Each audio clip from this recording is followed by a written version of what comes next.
Sebelum belajar, mari kita berdoa di dalam hati masing-masing. Berdoa dimulai.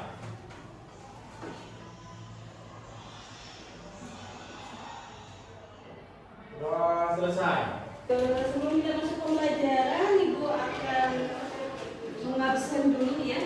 Siapa yang sudah hadir? Anissa, Apip tidak ada. Ayudia, Dea Nursabila,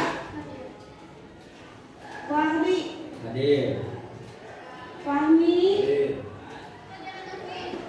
Firmansyah, Gali, dimanapun kalian berada, tolong terapkan sikap jujur, disiplin, tanggung jawab, dan juga sopan santun di dalam setiap perilaku sehari-hari, karena itu akan nantinya mendorong kalian untuk mencapai cita-cita. Garuda Pancasila, akulah pendukungmu, patriot proklamasi, sedia berkorban untukmu. Pancasila dasar negara, rakyat adil makmur sentosa, pribadi bangsaku. Ayo maju.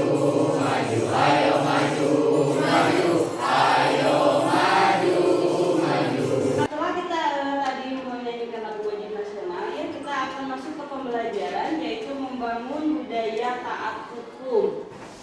Nah, sebelum kita masuk ke pembelajaran, di sini Ibu akan menyampaikan dulu tujuan pembelajarannya, yaitu 1. Peserta didik mampu menerapkan perilaku taat hukum berdasarkan peraturan yang berlaku di masyarakat. Yang kedua, peserta didik mampu menganalisis contoh-contoh perilaku yang menunjukkan taat hukum dan melanggar hukum dalam kehidupan di masyarakat. Nah, sebagai materi awal di sini ada gambar. Coba lihat kalian. Itu gambar apa ya? Pembuang sampah. Tolong pertanyaannya dijawab di buku masing-masing. Yang pertama, tebak gambar. Apakah pendapat kalian dari gambar di atas? Yang kedua, apakah kalian sudah menerapkan perilaku tersebut? Kalau sudah, jawabnya. Kalau belum. Ketiga, apa manfaat yang bisa kalian diambil setelah melihat gambar tersebut? Ibu kasih waktu 5 menit untuk kalian menjawab. Udah? Nah, kalau udah nanti kita bahas setelah pembelajaran ini ya.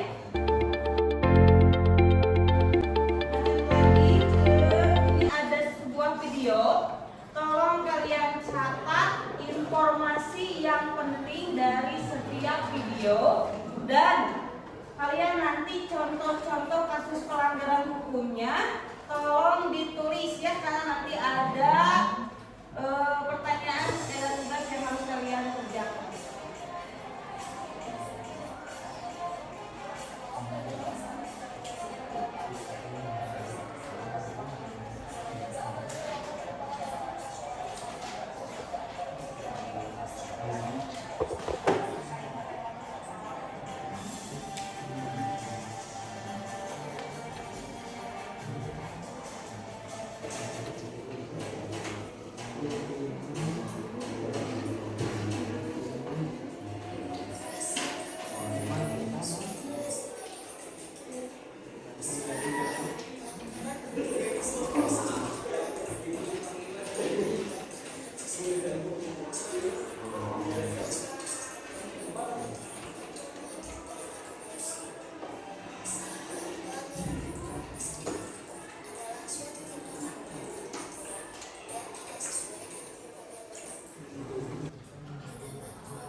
Dan juga nanti kalian menentukan faktor-faktor apa saja, faktor-faktor penyebab perilaku tidak taat hukum atau pelanggaran hukum. Nah, membangun kesadaran hukum yaitu hukum dibuat untuk manusia, bukan manusia untuk hukum. Dengan demikian, hukum berpengaruh terhadap segala bidang kehidupan manusia karena berada dalam tatanan sosial masyarakat. Selanjutnya, ciri-ciri seseorang atau masyarakat memiliki tingkat kesadaran hukum yang tinggi. Yang pertama, ketaatan hukum dilaksanakan oleh semua kalangan. Yang kedua, hak dan kewajiban dipahami dengan baik. Yang ketiga, rendahnya tingkat pelanggaran hukum. Keempat, tingginya kepercayaan rakyat terhadap aparat penegak hukum. Dan yang terakhir, penegakan hukum dilakukan tanpa diskriminasi. Nah, ini adalah ciri-ciri seseorang atau masyarakat yang memiliki tingkat kesadaran hukumnya yang tinggi. Selanjutnya, tujuan hukum. Hukum mempunyai tujuan, yaitu yang pertama, kejelasan tujuan. Hukum dibuat untuk apa? Gunanya apa? Itu ada di dalam poin kejelasan tujuan. Yang B, kelembagaan atau pejabat pembentuk yang tepat. Yang ketiga, kesesuaian antara jenis, hierarki, dan materi muatan. Yang keempat, dapat dilaksanakan. Kelima, kedayagunaan dan kehasilgunaan. Selanjutnya, kejelasan rumusan dan keterbukaan. Ini tujuan hukum yang berlaku di negara Indonesia. Selanjutnya, sumber hukum. Di negara kita sumber hukum tertinggi adalah Undang-Undang Dasar Negara Republik Indonesia tahun 1945. Di bawahnya ada ketetapan MPR.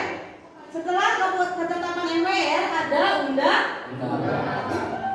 Selanjutnya peraturan pemerintah pengganti undang-undang atau PP ya. Selanjutnya peraturan pemerintah, peraturan presiden, peraturan daerah provinsi, dan peraturan daerah kota atau kabupaten. Jenis dan sumber norma. Nah, di sini hukum yang berlaku di masyarakat itu tidak hanya hukum yang dibuat oleh pemerintah saja, tapi di sekeliling kita juga ada hukum dan norma. Nah, ini jenisnya. Ada kesusilaan. Norma kesusilaan itu sumber normanya dari hati nurani manusia. Yang kedua, kesopanan. Kesopanan sumber normanya yaitu dari adat tata pergaulan antar warga di masyarakat. Tiga, agama. Sumber normanya yaitu agama, kepercayaan kepada Tuhan Yang Maha Esa atau dari kitab suci. Ya, terakhir hukum. Ini hukum yang berlaku di masyarakat yang dibuat oleh pemerintah. Nah, sekarang ibu tanyakan, Bu, di sekolah ada hukum dan norma enggak? Ada ya. Jadi dimanapun kalian berada, hukum dan norma itu selalu ada. Jadi kalian harus melakukan sesuatu yang jangan bertentangan dengan hukum, harus sesuai dengan hukum. Setelah kalian melihat tadi tayangan-tayangan materi PowerPoint tentang membangun kesadaran hukum, di sini Ibu akan memberikan tugas kelompok yang telah ditentukan ya. Jadi kelompok Kiai Haji Agus Salim, Soekarno, Muhammad Yamin, Sutomo, dan Muhammad Hatta. Nanti ini kalian tolong dikerjakan per kelompok dan nanti ada diskusi ya. Ini untuk LKPD-nya. Soekarno, Muhammad Hatta,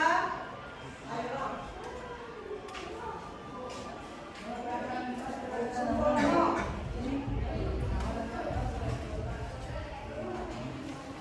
ini Muhammad Yamin.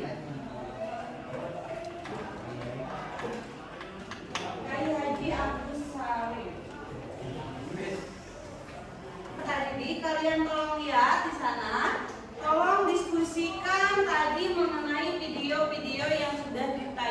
mengerjakan. Nanti di akhir ada diskusi. Silahkan untuk mengerjakan apa tadi yang ada di video, contohnya apa? Hanya ada demo, ada pembunuhan, korupsi, sama penjudian dan pelecehan. Ya, nanti di sini ya, solusinya apa sama yang poinnya apa tadi yang ditanya? Gimana kelompok Haji dari Haji Agus Salim? Udah, terus apa saja tadi yang ada di video? Aksi anarkisme, Ya. pembunuhan, korupsi, perjudian, dan pelecehan seksual. Nah, yang ke B-nya apa solusinya ya? Solusinya sudah didiskusikan. Coba diskusi. Yang pertama,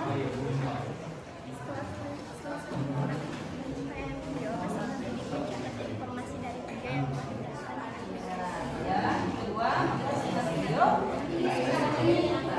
Apa saja contoh perilaku taat hukum? Bisa ditulis di sini. Tadi ada apa aja? Pembunuhan, Pelecehan, korupsi.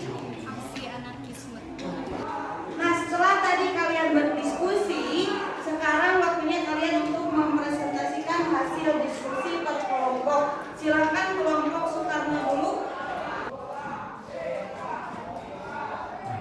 Di video tersebut ada kasus yang pertama yaitu aksi anarkisme.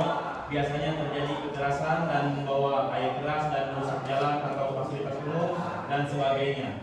Pada 25 November 2021, aksi tersebut dilakukan oleh Organisasi Masyarakat Pemuda Pancasila atau PP di depan gedung DPR yang berpesan menempatkan diri di atas hukum. Kelompok Kiai Haji Agus Salim dulu. Presentasikan tadi hasil diskusi kalian.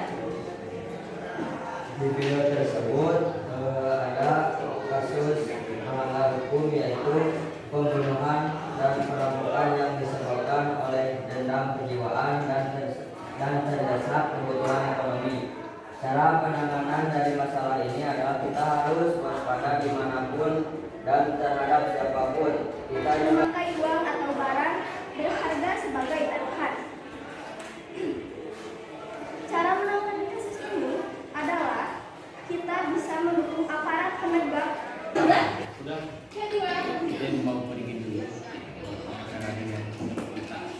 Sekarang kita masuk ke sesi tanya jawab. Jadi per kelompok memberikan jawaban dan nanti dijawab oleh kelompok yang lain. Silakan kelompok mana dulu, Mangga? Izin saya ingin bertanya kepada kelompok Soekarno tentang bagaimana menangani masalah pencemaran nama baik. Baik, sebelumnya terima kasih kepada kelompok peserta yang sudah memberikan pertanyaan kepada kelompok saya. Di sini ada dua cara yang bisa Anda gunakan untuk menyelesaikan dari pencemaran nama baik tersebut. Yang pertama adalah mengadukan kepada pihak kepolisian dan yang kedua adalah diselesaikan dengan secara baik-baik dan ketentuan yang tertentu. Terima kasih. Zaman sekarang banyak sekali kekerasan verbal yang dilakukan oleh guru ke siswanya. Siswa menghina siswa lain karena kondisi fisik.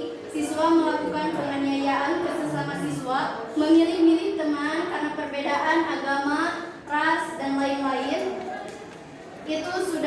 Itu semua sudah termasuk ke dalam tindakan bullying. Sehingga tidak sedikit siswa yang mengalami depresi, takut bersosialisasi, gangguan mental, dan lain-lain. Nah, untuk menangani tindakan bullying itu harus bagaimana agar tidak banyak lagi korban nantinya. Terima kasih. Menurut saya, untuk menangani bullying ada beberapa cara, yaitu mendeteksi tindakan bullying sejak dini, memberikan sosialisasi terkait bullying, memberi dukungan pada korban, dan jadikan bullying sebagai penyemangat untuk sukses.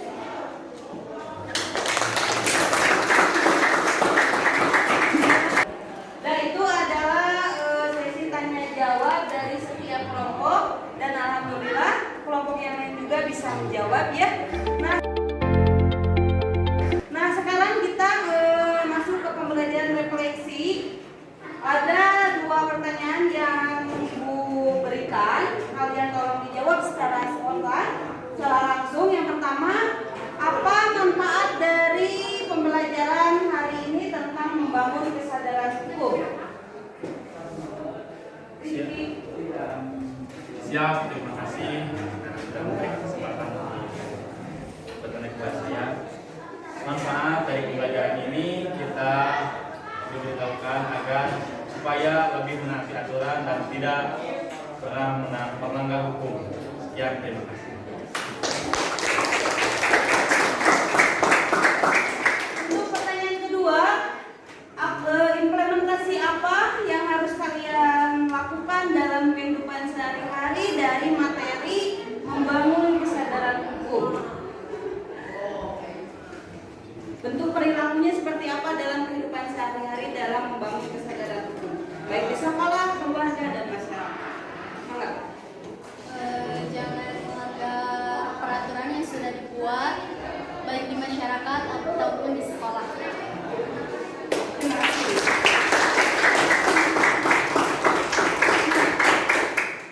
Itu adalah refleksi dari pembelajaran hari ini, betul ya? Bahwa dari pembelajaran hari ini tentang materi membangun kesadaran hukum dan contoh kasus-kasus pelanggaran hukum, kita dimanapun berada, sekolah, keluarga, dan masyarakat, kita harus taat kepada peraturan yang berlaku di manapun kita berada. Nah, kita masuk ke dalam, Ibu ada mengadakan satu tes formatif menggunakan aplikasi Quizzes. Tolong yang bawa HP dikeluarkan. Kita masuk ke aplikasi Quizzes. Buka Google-nya. Sok dibuka Google-nya.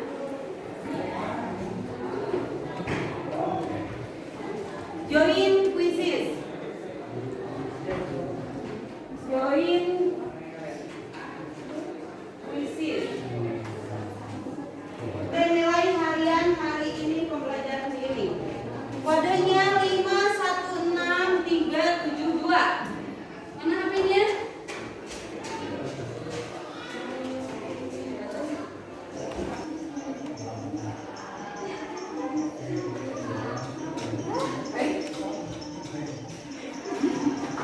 Waktunya habis. Lihat mana ya?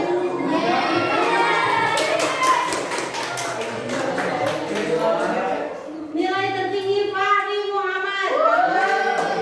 Kecepatan di sini membutuhkan kecepatan untuk menjawab ya, kalau mendengar. Ya, Bu. Pertanyaan kedua.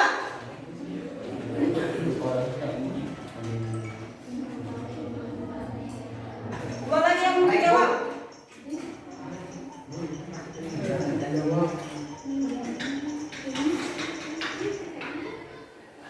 Ya.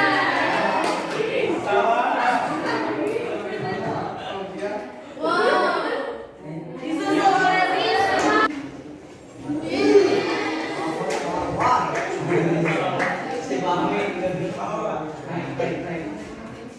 Apa aja Rizma? Nah, itu adalah sebagai tes formatif pelajaran hari ini ya.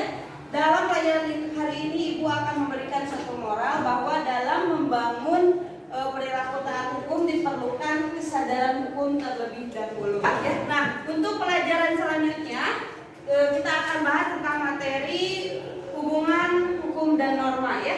Nanti ada di buku halaman 67, nanti Ibu di-share bukunya. Untuk pelajaran hari ini, terima kasih untuk keaktifannya, untuk semua yang sudah bertanya, yang sudah berdiskusi. Wabillahi taufiq wal hidayah.